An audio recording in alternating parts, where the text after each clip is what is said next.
tonight. It is happening in Anchorage, Alaska.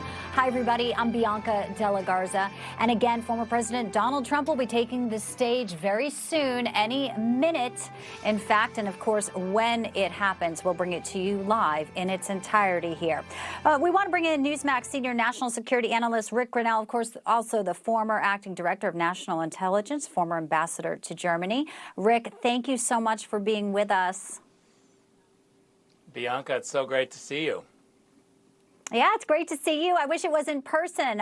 We know that you're out in California. Trump was in Vegas last night. Really invigorating speech where he talked about making America safe again. Ric, I just want to get your thoughts as we see all these people gather Vegas tonight in Anchorage. And then you have this January 6th committee, which it is unbelievable that they're scheduling more hearings this week as they try to really confuse and distract people. This is not a real court proceeding. This is somewhat of a joke, and Americans aren't buying it, yet they're continuing to try and hammer our former President Trump.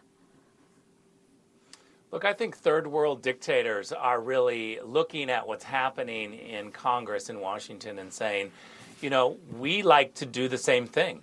We actually like to have committees where there's no dissenting voice from the ruling party whatsoever. We think that the United States now is participating in these sham events, and it's really sad. But Donald Trump is going on with his life, moving forward to help the American people. As you said, he stopped in Nevada for Adam Laxalt, who's running for the Senate seat there. Great crowd. Nevada has had a terrible time with rising crime, and so President Trump wanted to hit hard on that issue. He was on his way to Alaska, as we're about to see, a historic event of having Donald Trump in Alaska for a massive rally. I know a lot of friends of mine who live in Alaska or who used to live in Alaska are really excited to see President Trump there. I think what we're going to hear is a really tough message about where America is, where Joe Biden has taken America in the last 18 months. And you will see President Trump really push the candidacy of Kelly Chewbacca, who's taking on in the primary Lisa Murkowski. And Kelly is a fantastic person. Very impressive. I've hosted her in California here for a fundraiser, and I'm going to do another one in Seattle in just a couple of weeks for Kelly. I hope people will check her out. Kelly Chewbacca in Alaska deserves your support.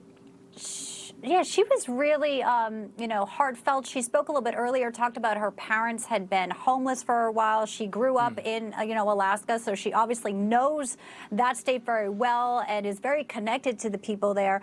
We expect to hear, obviously, a very engaging speech tonight. And, the president, he's always so alive in all of his comments. He talks, he's unscripted. And yet we had President Biden repeating the teleprompter, repeating comments in the teleprompter that he should not be. And you talked about, dictators looking at us. Every time they put President Biden out, it's another gaffe, Ric, and another, way for the world stage to look at us and say, what is going on in America? And you contrast it with former President Trump, who will come out tonight and speak off the cuff, seamlessly, on a multitude of subjects.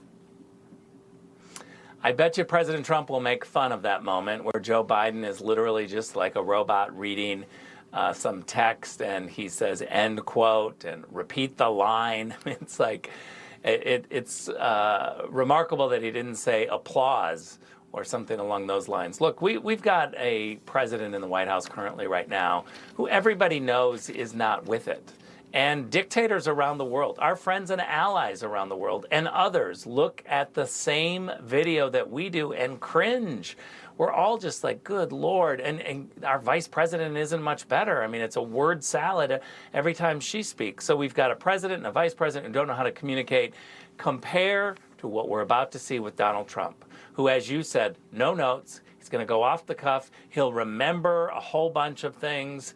He'll throw in lines when, the crowd is feeling a moment. He is really somebody who loves the energy of a crowd and a group and feels that and plays off that. And I think that's what we need in a president of the United States. It's certainly, I can tell you, a leader of a NATO nation, a NATO member nation, once told me that NATO meetings were never more productive than when Donald Trump was in the room. And so I can tell you that he knows how to read the crowd and how to move us forward and be a real leader. That's what we need right now. And America first. And even NATO respected that. Former Ambassador Ric Grenell, great to see you. Thanks for spending some of your Saturday night with us here. We can't wait to watch the rally speech as well. Thanks, Rick. Thanks, Bianca. Good to see you.